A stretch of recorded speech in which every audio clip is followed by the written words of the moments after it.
We'll summarize that again later, but I want to show you a couple of examples first. Let's try the Subarea examples. On a Pluinit session, well, first of all, the configuration. I've got a data host here with a FID4 connection to an NCP where a dependent LU resides. The CMC is the owner of this guy, basically. If the primary LU initiates the session, he can provide a mode name if he wants to. If he provides the mode name, we send it over on the CDNet request. When it gets to this side, the mode name's already chosen. We use that to pick the Subarea class of service using the SLU's log mode table. We send the Subarea class of service name back on the CDNet response. The PLU side picks the virtual route, activates it, sends the bind. There's a few more flows, but I won't go into those either. If the PLU decided not to provide a log mode name and instead provided blanks, then we would send the cross-domain initiate through the Subarea network with the blanks included. At that point, the secondary LU side, the SSCP that owns the secondary LU, would see the blank log mode name, would choose the PLU's default log mode, either from the dlog mode start option or from the first entry inside the SLU's log mode table. And then once he's got the mode name, he would resolve that to a class of service by looking at that log mode entry in the table. Both the mode name and the Subarea class of service are sent back on the response. For Sluinit, it's fairly easy. The SLU types a logon request. If he provides a mode name, we use it. If we don't, we're sitting here at the SSCP of the SLU, so he can pick the default SLU log mode right then and there. He can resolve that log mode name to a Subarea class of service, and both of them essentially would flow over on the CDNet request over to the PLU host. The CDNet response would still flow, obviously, but it wouldn't need to resolve any of this information because it's already been resolved. In APPN, it works a little differently. I migrated now my NCP and my CMC to be a composite network node over here that still owns the dependent LU, and now my primary LU application is sitting on an end node who used to be a data host. All right, so again, the first case is we're going to do a Pluinit. The Pluinit now, in this case, we'll say the PLU provides a log mode name. We use the log mode name to pick an APPN class of service at this host before we ever leave. That right there is one of the first problems that you're going to see. All right, so we actually have to send the log mode name and the APPN class of service out here on the first request. That's one of the issues that we have to worry about. The second one is what happens when the primary LU provides a blank log mode name. In that case, we're actually going to use the blank log mode name and say, uh-oh, we need a class of service name. We don't even have a log mode name right now. So the primary LU node is actually going to pick the default log mode name for the SLU, even though we're not in the SLU host. He's going to pick the default log mode name. He's going to resolve that to an APPN class of service at the PLU host, and that APPN class of service is going to flow through the network, but we're going to ship a blank log mode name instead of a class of service name. And that's because the Subarea side of the network is not expecting a log mode name to necessarily come in when the PLU didn't pick it. If there's a Subarea network over here, we want to allow the Subarea network to pick the class of service the way it used to. We also want them to be able to pick the log mode name the way that it used to. So we continue to send blanks over there, even though we've already picked the APPN class of service. And if we pick the wrong log mode entry to pick that class of service, we're stuck with it. The APPN class of service has been set in concrete for this session. So again, once the request makes it over there, the reply would come back, and then we would calculate the route at the network node server of the PLU, which happens to be the SLU side of the network in this case, but it isn't always. You'd get that route selection control vector coming back, and the PLU would basically put it on a bind and ship it out. For a Sluinit request, it actually works much better. For a Sluinit case, again, we log on, maybe we provide a log mode, maybe we don't, but even if we don't, we're in the SSCP of the SLU, so we can pick the default log mode name. We can use the default log mode name to resolve an APPN class of service, and we can calculate the route right away so that one locate flow comes over and the next thing that flows is the bind. I'm not sure you noticed this yet, but in a Subarea network, there was always 6 flows required before a session was active. CDNet request, CDNet response, CDCNet request, CDCNet response, and then bind request and bind response.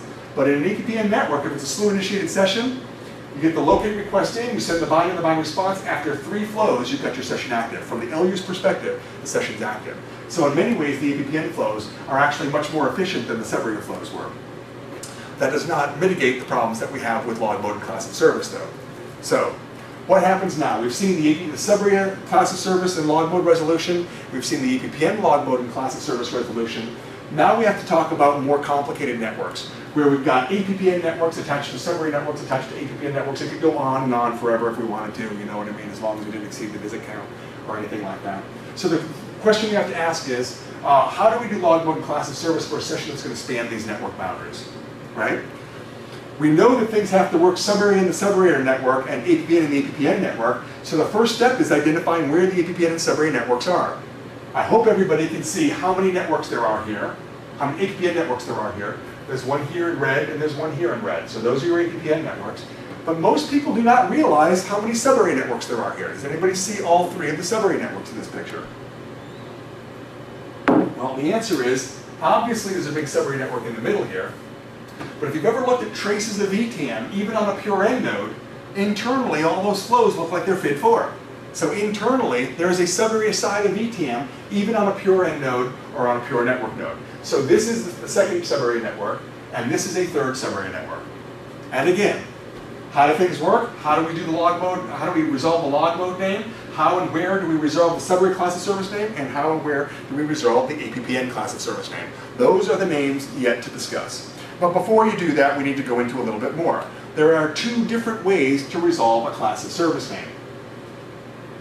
One of them I've already been talking about. It's the log mode table method. I have a log mode name, I find the SLU's log mode table, I look up the log mode name in the log mode table, and once I find the log mode entry, I find that there's a COS equals operand and an APPN-COS equals operand. That's my subarea and my APPN class of service for that log mode entry. This is the default method that we use when there are no class of service mapping tables. The class of service mapping table is a second way to do this. The class of service mapping table does not map a log mode name to a class of service. It maps an APPN class of service to a subarea class of service that corresponds, or a subarea class of service to an APPN class of service that corresponds. So this is a way of doing class of service to class of service mapping rather than log mode table to class of service mapping. The reason we thought that this was going to be a good idea was because typically in the way APPN works, there are times when you have to pick the default log mode name or the class of service name when you're not in the SLU's domain. And if you're not in the SLU's domain, you typically have a dynamic CDRC representing the SLU. And dynamic CDRCs typically don't have a mode tab or a D-log mode associated with them. So we wound up using IST, IN, CLM to choose just about all of them. The two most common problems are every one of my sessions is using pound interact, or every one of my sessions is using pound connect, and I don't know why. So those are the two most common problems that people have. So we thought that inventing a COS mapping table method would be easier. Once we use the log mode table method to pick a class of service, like the subarea or APPN class of service, then we would use a subarea to APPN-COS mapping table to map the subarea COS name to a corresponding APPN-COS name. And if you're going the opposite direction, going from APPN into subarea, you could take your APPN-COS name and map it directly to a subarea COS name without having to look up a mode table or mode table associated with the secondary LU in particular. Okay? So there are two different ways. There's the COS mapping table method, and if you define an APPN to subarea or a subarea to APPN COS mapping table, we think you want us to use those in preference to the log mode table method. So we will use those whenever we can. All right? Remember that in a mixed network, class of service resolution is still performed at the same node roles for each of the types of networks it was. And what does that mean? It means in a subarea network, the class of service is always chosen at the secondary LU side, and in an APPN network, the class of service is always chosen at the OLU side. Whether the OLU is the secondary LU or the primary LU is always chosen at the OLU side.